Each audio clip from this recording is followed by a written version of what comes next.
Our healthcare system has to change. I try to help people get better healthcare. It really sucks when you see somebody suffering at home because they can't get the healthcare they need. Or you wait so long that they've been waiting so long that their health is deteriorating. People shouldn't have to wait for healthcare. There's issues that we have to address that we haven't addressed, and one is the abuse that's happening in our homes, whether it's family violence, physical violence, emotional, mental violence, or sexual violence, and that's being a topic of taboo for many, many generations from residential school. One of the first priorities for my community is access to healthcare services. And I live in a remote community north of Sulicote, and in order for me to see a physician, I have to go through a nurse first. That's how the system works right now. And we don't need that. We need to have access to physician care like everybody else. In order for us to have that is to maybe through a health transformation, instead of using the system that government gave us, we have to make a system that will work for my community. We want to leave paper charting and go to electronic charting that meets the community's needs. So a community electronic medical record looks to be the best for us. We do not want to be left behind by technology. We want to keep up with what's out in the province and have the same things available to our community members. I see a lot of value in promoting our own cultural teachings in our healing, and also to teach our young people and learning more of the earth medicines as opposed to mainstream. One of the things that I'm hoping to help facilitate in that land-based programming for healing is bringing back some of the storytelling that had a lot of healing components to it, especially the humor in our storytelling.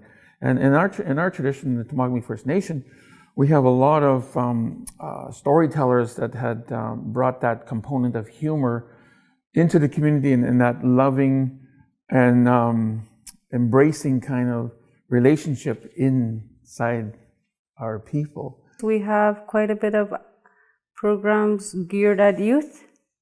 So one of them is Choose Life. We don't want you guys to think we don't care. We do.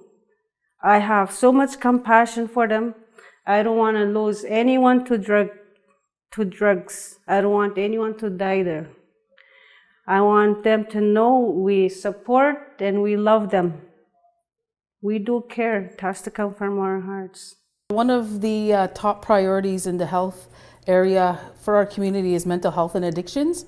And what we're doing to address those issues is we're doing a lot of collaboration with other First Nation programs in our community. So if we're to address the mental health addictions issues in our community, we need to work together how we can reduce the stigma that our community members are feeling about living with mental health issues.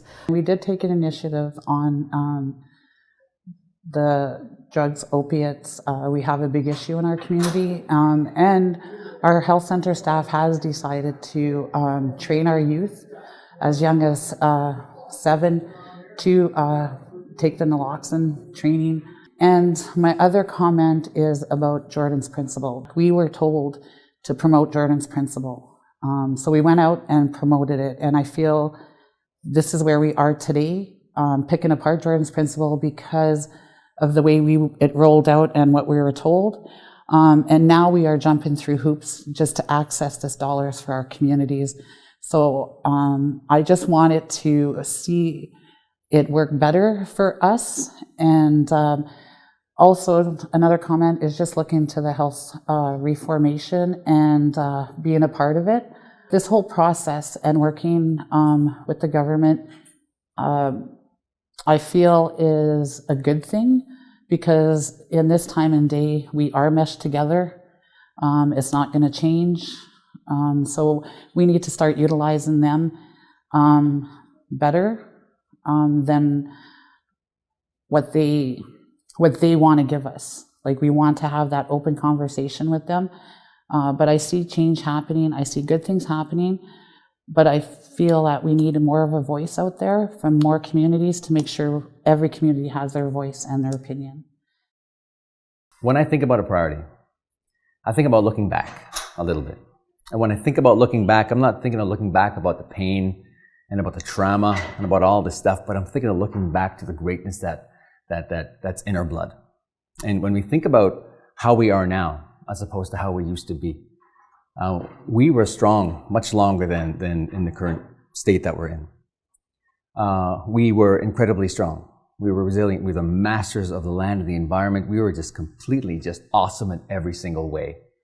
And when I think about the future, I think of untapping all that stuff that we used to be. And you know what? The more and more that I travel into the communities, I can start to see it. I can start to see the resiliency, I can start to see the surviving moving into thriving. I can begin to see the young people just being so incredibly strong how we used to be. And some point in the future, and not so distant future, we are going to be strong like we've never been before. After we've overcome all this stuff, watch out, world. It's going to happen.